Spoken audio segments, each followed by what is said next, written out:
And now, your local forecast. And welcome back to the forecast. This is episode 5, and this one is about being seen to be heard. If you're tuning in for the first time, my name is M4Sonic. Today, I have 2 co-hosts. I have Chief Street and Miles. What's up? Or Mr. Merles. Mr. Mears. As that's your Instagram tag, right? Yes, sir. Yes, It is. So this is my crew. We are all working out of Matrix Recording Studio. Miles is like, what would we call you? Like our creative director for the film and photo studio, and basically anything visual that goes on here. That sums it up. The cameras. So if anyone wants to like nitpick about the camera angles. Don't. Because Miles spent so long trying to get all this gear set up for us. In this episode, I kind of want to touch on the next step for creatives. One of the big pain points for us at the moment is that you make a song, and then how do you get anyone to engage on Instagram or on TikTok or on YouTube or any of the platforms with just a JPEG, like, oh, my next song's out, like listen here, or go off platform to find it on Spotify or Tidal or iTunes or whatever you use. Most people don't really know what to do. Like a lot of the clients that we have here, sure, come to the recording studio, make music, but what's the next step? And how does anyone get ahead? I mean, that's what I was talking about is like you use all that creative juice to get the music and then you have this whole other job left, which is, well, now you have to get people to learn, to listen to it. Yeah. So you run out of gas. And Absolutely. That's where you look to someone like Mr. Merles. Mr. Merles. Yeah, well, that is the $1 million question, isn't it? How do you be seen after you've put the work in? I mean, in reality, at the upper levels, the artist is the artist and it's not their job. And you do get to focus wholly and solely on the art of what you're trying to do. We spoke about that in episode 4. But at the lower levels, unfortunately, or, and previously we've spoken about having big teams behind you. And, unfortunately at the start, you're a team of 1 and you are your own content creator, marketing manager, social media manager, tool manager, whatever the case may be, whatever is required, you have to do it yourself. And that is often the pinch point for people because they might be great at producing or making music or songwriting or whatever the case may be, but have absolutely no idea how to use social media at a level that makes a difference or that gains people's actual attention. And unfortunately, we're at a point now where that attention is so hard to grab a hold of, even when you are good at it. And even when you are consistent or following a certain set of steps, that it's still not guaranteed to work. So the traffic and the volume of what's being put out at the moment, whether it is music itself or the content around it, it's astronomical. The amount of work it requires is ridiculous, honestly. And it's only going to get worse, correct? Unfortunately. Yeah. Do you think quality will come back into the picture? We spoke about this earlier. Absolutely. That it's quantity versus quality. Absolutely. So it's a pendulum.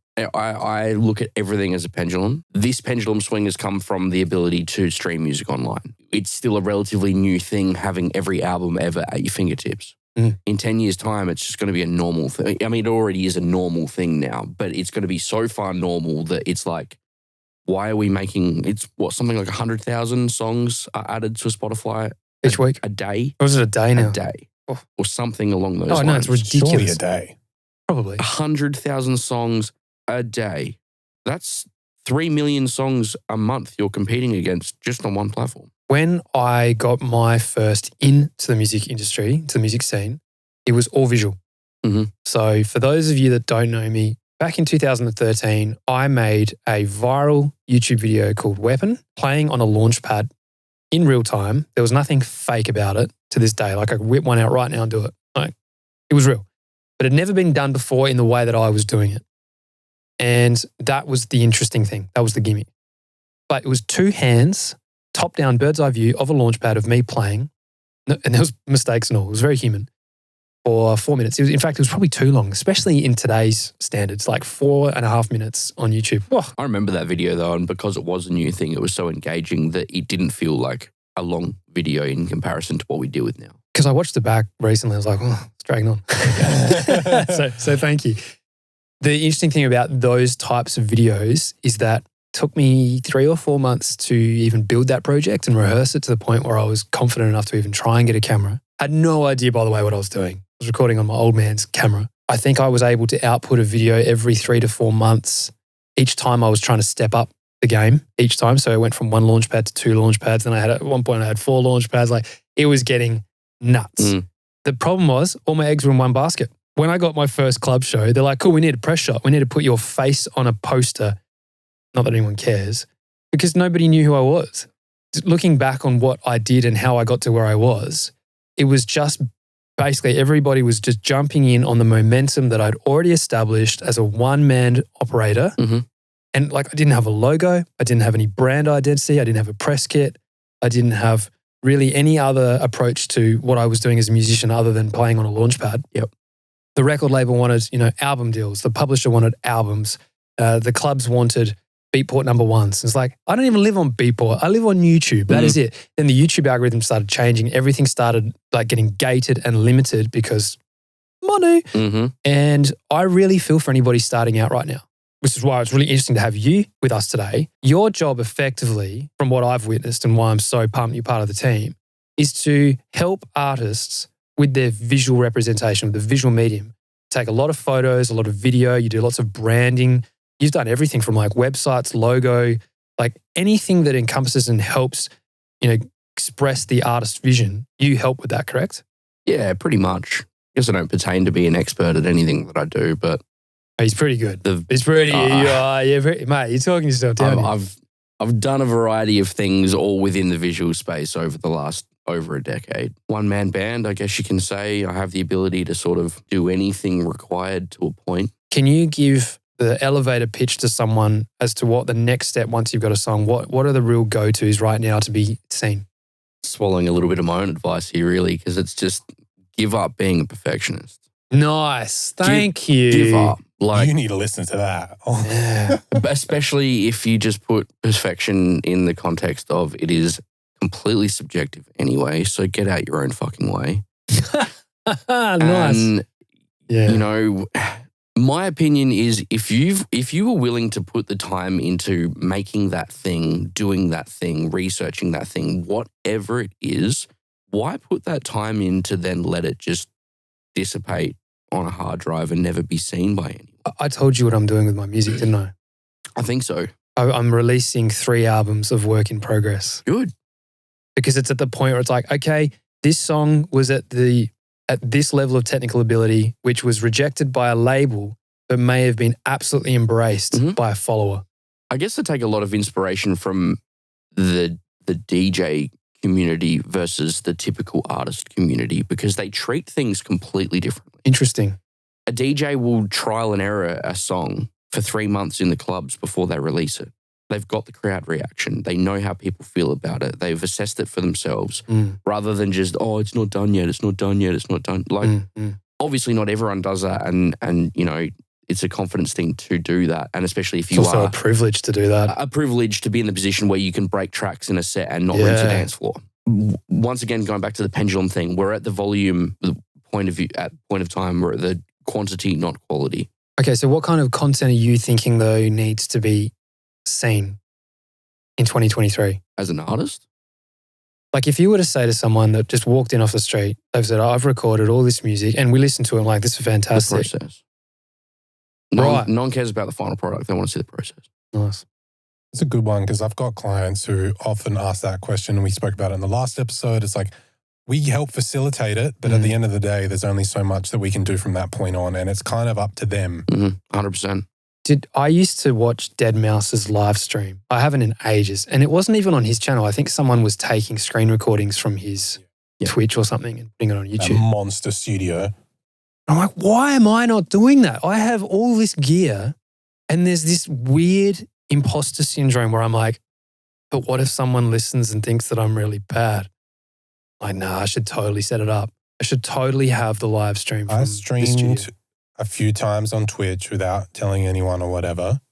And I reckon I got, I don't know, it sounds like nothing, but maybe like 3 genuine followers. Like it was weird. I started just making it, like working on the track I already had. So I wasn't sifting through snares for 3 hours, which I think. That is boring as hell to watch. So I was already started on something. And then people were like, oh, hold on a second. Like, you're not shit. Well, show us something done. And it turned into me just showing people demos and songs I've already made. And then everyone was like, what the this is really good. Yeah. And then I mean, that's such a good one, the process, not the outcome. Or it's like the journey of it all, I guess. There is too much ability nowadays that someone can fake the whole thing and just put out the final product. Very easily done. So, that's not the impressive part anymore because it's so achievable that anyone can. If you had $100,000 in the bank and you go, all right, I'm going to go spend $20,000 on a producer, I'm going to go spend $10,000 on a vocalist, I'm going to do this, I'm going to do that, and blah, Come blah, to blah. Matrix. Yeah. Do that. Absolutely do that. But no, you could culminate an Ed Sheeran or a Beyonce or whatever with enough money. Yeah. But that's not interesting anymore until you have the fan base. And then that's a different thing. Fun fact, memes? Yeah, I'm aware of them. And trending TikTok dances that are user-generated. It's all campaign money. No, even bigger than that. Did you know there are marketing agencies employed by record labels to create the meme, to create the trending TikTok dance viral sensation, and then it is all staged and it is all built so that we know this. Well, I was going to say for us, it's like, so that the sheep of the world go, oh, that song must be good. It's like, you go, okay, we've got our single coming up. We're going to get these 10 creators to do a dance to the 15-second clip we've already got established. That's going to be the dance. Mm-hmm. And then you put it out, the song, and then the dancers follow, and then all the followers of that guy then go, oh, look, they just danced for 20 seconds to this song. Now it's trending. I'm going to do the same. And it's a perception game. Yeah, we're back to the pendulum thing again, right? Let's say they would pay Kylie Jenner $1 million for a post or $1 million to advertise a product. And that was great up until TikTok came around. And now you would rather pay 10,000 influencers $100 each, micro influencers, to do the same advertising because they know that the demographics and the spread of audience that they're hitting is 10 times what it would have been from that one influencer, purely just because you have 10,000 different people's different audiences, not 1 million Kylie Jenner fans. That's really interesting. I think to wrap this episode up, the key takeaways I've got from you, and I think this goes for everyone, is don't be a perfectionist, get out of your own way, document the journey, and then I think to summarize this all, I think you mentioned something really interesting about the micro-influencers and whatnot.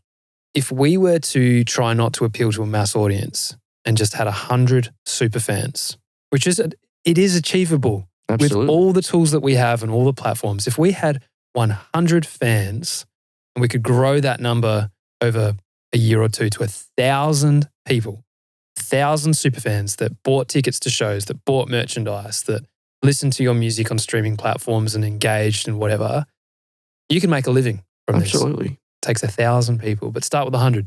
You got to nurture your community. But yeah, in order to do that, we have to unroadblock ourselves. Correct. Gentlemen, thank you for your time.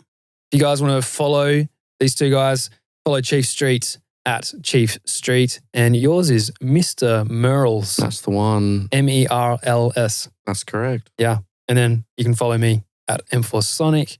We're going to have this conversation regularly because I think what we're finding here at the studio is that there's lots of pain points that we construct it in our own heads, and it seems to be an ongoing problem for most creatives. And if we can just break down those doors. It's the same story over and over. What do I do after the music? Yeah. Mm-hmm. So tune in on YouTube, on Spotify, Apple Music. If you have any comments or feedback too, get amongst it, reach out to us, let us know. We'd love to answer some questions in upcoming episodes. Until next time. See you later. Thanks, man.